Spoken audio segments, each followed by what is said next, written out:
Party ఫిరాయించుడు. మనం ఇవన్నీ మస్తు కామన్గా వింటూనే ఉంటాం పాలిటిక్స్లో.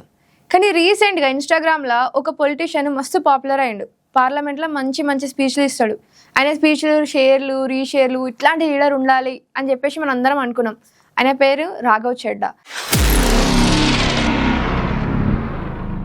సో ఆయన చాలా డిఫరెంట్ ఇష్యూస్ పైన మాట్లాడిండు. అంటే ట్రాఫిక్ గురించి కావచ్చు, ఫెమినిజం గురించి కావచ్చు, చాలా అన్టచ్డ్ ఏరియాస్ మాట్లాడిండు. రీసెంట్గా ఒకటి వైరల్ వీడియో ఉంటుంది ఆయనది. ఏంటి అంటే, మనకి ఫోన్ అవుట్ గోయింగ్ కోసం అంటే బ్యాలెన్స్ కావాలి, కానీ ఇన్కమింగ్ కాల్స్ ఎందుకు కట్ చేస్తున్నారు అని చెప్పేసి పార్లమెంట్లో ఆయన మస్తు మాట్లాడిండు. సో మనందరికైనా బాగా నచ్చిండు. ఎవరైతే అపోజిషన్లో అప్కమింగ్ పీఎంలో కనబడ్డాడో ఆయన వెళ్ళి మళ్ళీ రూలింగ్ పార్టీలో కలిసిండు. అంటే ఎవరినైతే ఇన్ని రోజులు క్వశ్చన్ చేసిండో, ఎవరినైతే చదువుకొని గుండాల పార్టీ అని మాట్లాడిండో వాళ్ళ పార్టీలకు జాయిన్ అయ్యిండు. ఆయన ఒక్కడే జాయిన్ అవ్వడు కాకుండా ఇంకా అరుగుని పట్టుకపోయారు. కానీ మనం అబ్జర్వ్ చేస్తే ఎవరైతే జాయిన్ అయ్యారో వాళ్ళపైన ఈడీ రైట్స్ జరిగినాయి. అంటే ఈ పొలిటీషియన్స్ అందరిపైన ఈడీ రైట్స్ జరిగిన తర్వాత వాళ్ళు బీజేపీలో జాయిన్ అయ్యారు. సో ఇది ముఖ్య కారణం అయి ఉండొచ్చు. సో పార్టీ ఫిరాయించుడు అనేది ఇదేం ఫస్ట్ టైం కాదు, ఎన్నటి నుంచో జరుగుతుంది. సో దానికోసమని కాన్స్టిట్యూషన్లో స్పెషల్గా లాస్ కూడా ఉన్నాయి, రూల్స్ కూడా ఉన్నాయి. కానీ ఆ రూల్స్లో చాలా లొసుగులు ఉన్నాయి, అంటే లూప్ హోల్స్. ఆ లూప్ హోల్స్ వాడుకొని వీళ్ళు ఎట్లా పార్టీలు ఫిరాయిస్తారు అనేది మనం ఇలా డిస్కస్ చేద్దాము. అండ్ సుప్రీంకోర్టు ఎట్లాంటి జడ్జ్మెంట్స్ ఇచ్చింది అనే దాని గురించి డిస్కస్ చేద్దాం. సో ఓటేసే ముందు చాలా మంది క్యాండిడేట్ని చూడకుండా పార్టీకి కూడా ఓటేస్తారు. కానీ తీరా ఓటేసినాక ఆ క్యాండిడేట్ వేరే పార్టీలకు జాయిన్ అయితే ఎట్లా? అంటే మనం ఒక ఐడియల్స్ని నమ్ముకొని దానికి ఓటేసినాం మనం.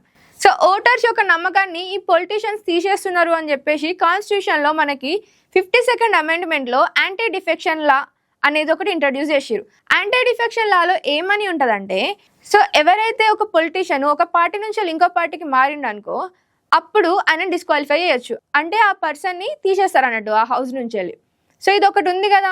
అంటే దీన్ని బట్టి చూస్తే రాఘవ్ చెడ్డా ఆమ్ ఆద్మీ పార్టీ నుంచి వెళ్ళి వచ్చినప్పుడు మళ్ళీ ఆయన వెళ్ళి బీజేపీలో కలిసిండంటే ఆయన తీసేయాలి. కానీ ఆయన నిజంగా తీసేస్తారా అంటే తీసేయరు. ఎందుకు అనంటే ఇదే యాంటీ డిఫెక్షన్ లాలో ఇంకొక క్లాజ్ ఉంటుంది. ఏమని చెప్తుందంటే, ఒక్కనే కాకుండా ఒక 2/3 మెంబర్స్ ఇంకొక పార్టీలో మెర్జ్ అయ్యారు అనుకో అప్పుడు అది ఓకేనే, అంటే డిస్క్వాలిఫై చేయక్కర్లేదు. అంటే ఎవరైతే ఒక పార్టీకి సంబంధించిన వాళ్ళు ఎలక్టెడ్ మెంబర్స్ 2/3 ఉండి ఇంకొక పార్టీలో జాయిన్ అయ్యారు అనుకో అప్పుడు అది వాళ్ళని డిస్క్వాలిఫై చేయరాదు. మనం చూసుకున్నట్టయితే ఆమ్ ఆద్మీ పార్టీ వాళ్ళు రాజ్యసభలో 10 మంది ఉన్నారు. సో 7 బీజేపీలో జాయిన్ అయ్యారు, అంటే 2/3 మెజారిటీ వచ్చింది. సో వీళ్ళను తీసేయడానికి రాదు మనం కాన్స్టిట్యూషన్ ప్రకారం. కానీ ఇక్కడ ఇంకొకటి ఉంది. ఏంది అనంటే, ఎవరైతే ఆమ్ ఆద్మీ పార్టీ ప్రెసిడెంట్ ఉన్నాడో నిజంగా బీజేపీతో మెర్జ్ అవుతున్నారా అంటే కాదు. కేజ్రీవాల్ జాయిన్ కాలేదు బీజేపీలో, ఓన్లీ రాఘవ్ చెడ్డా అండ్ ఇంకా మిగతా వాళ్ళు జాయిన్ అయ్యారు. సో ఇది టెక్నికల్గా మెర్జర్ కాదు. సో ఇక్కడ మన కోర్టు ఏం జడ్జిమెంట్ ఇచ్చిందంటే, ప్రీవియస్గా ఎవరైతే జాయిన్ అయినారో వాళ్ళని ఒక సెపరేట్ గ్రూప్ లాగా, ఎవరైతే జాయిన్ కాలేరో వాళ్ళని ఇండిపెండెన్స్ లాగా చూస్తుంది. కానీ ఇక్కడ పార్టీ ఎవరి దగ్గర ఉంది? పార్టీ ప్రెసిడెంట్ ఎక్కడ ఉన్నారు? ఆమ్ ఆద్మీ పార్టీ ప్రెసిడెంట్ ఇంకా జాయిన్ కాలేదు. సో ఇక్కడ మనం క్వశ్చన్ చేయాల్సిన థింగ్ ఇదే. సో ఇట్లాంటి కేసు వచ్చినప్పుడు ఎవరు న్యాయం చేస్తారు అని అంటే, ఆ స్పీకర్ ఎవరైతే ఉన్నారో, ఏదైతే ఆ హౌస్ యొక్క స్పీకర్, ఒకవేళ లోక్సభ అయితే స్పీకరు, రాజ్యసభ అయితే అక్కడ ఉన్న చైర్మన్ దీన్ని సాల్వ్ చేస్తారు. మనకి 1992 కన్నా ముందు స్పీకర్ ఏది చెప్తే అదే నడుస్తుండే. కానీ తర్వాత ఏమవుతుందంటే 1992లో జ్యుడిషియల్ రివ్యూ ఉంది. స్పీకర్ ఏదైతే చెప్పిండో అది ఫైనల్ కాదు, జ్యుడిషియల్ రివ్యూ ఉంటుంది. జడ్జి చెప్పిందే ఫైనల్ అని చెప్పేస్తారు అన్నట్టు. సో ఇక్కడ మనం చూసుకున్నట్టయితే రాజ్యసభ చైర్మన్ ఎవరు? వైస్ ప్రెసిడెంట్ ఉంటారు. సో వైస్ ప్రెసిడెంట్ ఏ పార్టీకి చెందిన ఆయన? బీజేపీకి చెందిన ఆయన. సో ప్రాక్టికల్గా ఇట్లాంటివి మనకు వర్కౌట్ అవుతుందా వాళ్ళని తీసేయడం? వర్కౌట్ కాదు. ఇట్లాంటి కేసు ఇదే ఫస్ట్ టైం అంటే కాదు, ఇట్లాంటి కేసెస్ చాలా జరిగినాయి. అసలు మరి చైర్మన్కి ఎవరు కంప్లైంట్ ఇవ్వాలి? మరి వీళ్ళని డిస్క్వాలిఫై చేయాలి అని చెప్పి ఎవరు కంప్లైంట్ ఇవ్వాలి అనేది క్వశ్చన్ ఇక్కడ మళ్ళీ. సో జనరల్గా ఎలక్టెడ్ మెంబర్సే కంప్లైంట్ ఇస్తారు. కానీ ఒరిస్సాలో 2013లో ఏమవుతుందంటే, ఉన్న అందరు ఎమ్మెల్యేలు ఎన్సీపీకి సంబంధించిన వాళ్ళందరూ బీజేడీలో కలుస్తారు. సో అట్లాంటప్పుడు ఎవరు కంప్లైంట్ ఇస్తారు? ఎవరు లేరు. సో అప్పుడు ఆ ప్రెసిడెంట్ ఏం చేస్తాడంటే వెళ్ళి స్పీకర్కి కంప్లైంట్ ఇస్తాడు.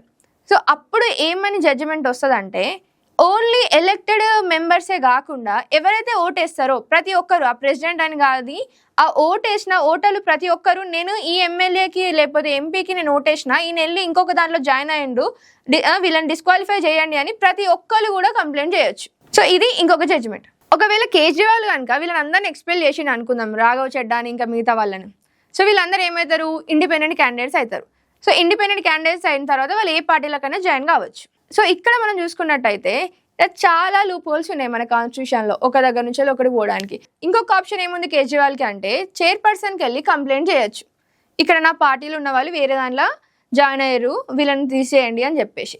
నిజంగా జాయిన్ అయ్యారా, ఫార్మల్ లెటర్ కావాలా రిజైన్ చేయడానికి, ఫార్మల్ లెటర్ కావాలా జాయిన్ కావడానికి, ఎట్లా తెలుస్తుంది అని అంటే, ఒకవేళ ఎవరైతే ఒక ఎమ్మెల్యే కావచ్చు, ఎంపీ కావచ్చు, ఎవరైనా మెంబర్ కావచ్చు, ఒక పార్టీలో ఫార్మల్గా రిజైన్ లెటర్ ఇవ్వకుండా ఇంకొక పార్టీకి సంబంధించిన ర్యాలీలకు కావచ్చు, మీటింగ్స్ కావచ్చు అటెండ్ అవ్వడం కానీ, ఈ పార్టీ దానికి దేనికి అటెండ్ అవ్వకుండా, సో అట్లా ఉన్నప్పుడు వాళ్ళను డిస్క్వాలిఫై చేయొచ్చు. అంటే వాళ్ళు నిజంగా ఒక లెటర్ ఇచ్చినా ఇవ్వకపోయినా సేమే అన్నట్టు, వాళ్ళు రిజైన్ చేసిరా కిందకే అవుతుంది. అంటే రిజైన్ చేస్తే మళ్ళీ వాళ్ళని డిస్క్వాలిఫై చేయొచ్చు. కానీ ఇట్లాంటివన్నీ నిజంగా జరుగుతాయా మన పార్లమెంట్లో అంటే జరగవు. ఎందుకు అని అంటే, ఈ యాంటీ డిఫెక్షన్ లా అనేది సో మళ్ళీ నెక్స్ట్ ఏదైతే పార్టీలో వాళ్ళు మెర్జ్ అయ్యారో ఆ పార్టీ నుంచి వెళ్ళి టికెట్ తీసుకొని అక్కడ నుంచి వెళ్ళి ఎలెక్ట్ అయిపోతారు. ఇది మన సిస్టంలో ఉన్న లూప్ హోల్. అది కాకుండా ఇట్లాంటి సిమిలర్ సిచ్యువేషన్స్ మనకి శివసేన అంటే మహారాష్ట్రలో ఉన్న పార్టీ ఒకటి ఉంటుంది. అది కూడా 2 లెక్క స్ప్లిట్ అయింది అన్నట్టు. స్ప్లిట్ అయిన తర్వాత వాళ్ళు మేము బీజేపీలో జాయిన్ అయినామా అనేది క్లియర్గా చెప్పరు, మేము బీజేపీకి సపోర్ట్ ఇస్తున్నాం అనేదే చెప్తారు, జాయిన్ అయినాం అనేది ఎక్కడ చెప్పరు. అండ్ 2 పార్టీలు కనుక స్ప్లిట్ అయినాయి అనుకో, ఎవరికి ఒరిజినల్ నేమ్ ఇవ్వాలి అనేది ఎలక్షన్ కమిషన్ అనేది డిసైడ్ చేస్తుంది. సో దాంట్లో క్రైటీరియా ఉంటుంది. అంటే ఈ ఎలక్టెడ్ మెంబర్స్ ఎంతమంది ఉన్నారు స్ప్లిట్ అయిన దాంట్లో, ఈ గ్రూప్లో ఎక్కువ మంది ఉన్నారా, ఈ గ్రూప్లో ఎక్కువ మంది ఉన్నారా, ఎంతమంది ఆర్గనైజర్స్ ఉన్నారు, ఈ గ్రూప్లో ఎక్కువ మంది ఉన్నారా, ఈ దాంట్లో ఉన్నారా, అంటే ఫౌండింగ్ వాళ్ళు ఉంటారు కదా ఫౌండర్స్, ఎందులో ఎక్కువ ఉన్నారు అనేది చూస్తారు. సో ఎందులోనైతే ఎక్కువ మంది ఉంటారో వాళ్ళకి ఆ పార్టీ యొక్క సింబల్ కావచ్చు, పార్టీ నేమ్ కావచ్చు ఇస్తారు. సో ఫైనల్గా మనం అర్థం చేసుకోవాల్సింది ఏంటంటే, ఏ పొలిటీషియన్ అయినా కూడా పవర్ కావాలి అన్నప్పుడు వాళ్ళ లాయల్టీ కావచ్చు, వాళ్ళ ట్రస్ట్ కావచ్చు, ఇవేమి ఉండవు, వాళ్ళకి జస్ట్ పవర్ కావాలి. మనం ఇది ఒకటి అర్థం చేసుకోవాలి. ఇన్ని రోజులు ఆ సిస్టమ్ ఖరాబ్ ఉంది అని చెప్పేసి ఇన్స్టాగ్రామ్లో వైరల్ అవ్వడు, ఇంత మంచి పేరు తెచ్చుకున్న తర్వాత ఏం లాభం, మళ్ళీ వెళ్ళి అదే పార్టీలో కలిసిండు. ఇట్లాంటి మంది చాలా మంది ఉన్నారు. రాఘవ్ చెడ్డా బీజేపీలో జాయిన్ అయినాక 36 గంటలనే 1 మిలియన్ ఫాలోవర్స్ పోయిర్రు అన్నట్టు, అన్ఫాలో కొట్టిర్రు ఆయన. ఎందుకు అని అంటే, ఇంత డ్రామా చేసి మళ్ళీ వెళ్ళి నువ్వు బీజేపీలో కలిస్తే ఏం ఫాయిదా? సో మన కాన్స్టిట్యూషన్ ఉంది, దాంట్లో అన్ని లాస్ ఉన్నాయి, కానీ అవి ఇంప్లిమెంటేషనే లేవు. అలా చాలా లూప్ హోల్స్ ఉన్నాయి. ఇప్పుడు నేను చెప్పినా కదా, ఒక్కళ్ళు పోతే తప్పు, కానీ 2/3 పోతే ఓకే. మళ్ళీ అది ఏమన్నా బైండింగ్ ఉంటుందా అంటే, జడ్జిమెంట్ తొందర ఇవ్వాలా, టైం బౌండ్ ఉంటుందా అంటే ఉండదు. వాళ్ళు జడ్జిమెంట్ ఇచ్చేలోపు వీళ్ళకి నెక్స్ట్ టర్మ్ వస్తుంది, నెక్స్ట్ ఎలక్షన్స్ వస్తాయి, నెక్స్ట్ ఏదైతే పార్టీలో జాయిన్ అయ్యారో అందులోకి నుంచి టికెట్ తీసుకొని విన్ అవుతారు. సో ఇది కథ అన్నట్టు. దీనివల్లనే చాలా గవర్నమెంట్స్ కుప్పగూలిపోతున్నాయి. సో దీనివల్లనే పబ్లిక్కి సిస్టమ్ పైన ఉన్న నమ్మకం పోతుంది. మీరేమనుకుంటున్నారో కామెంట్ చేయండి.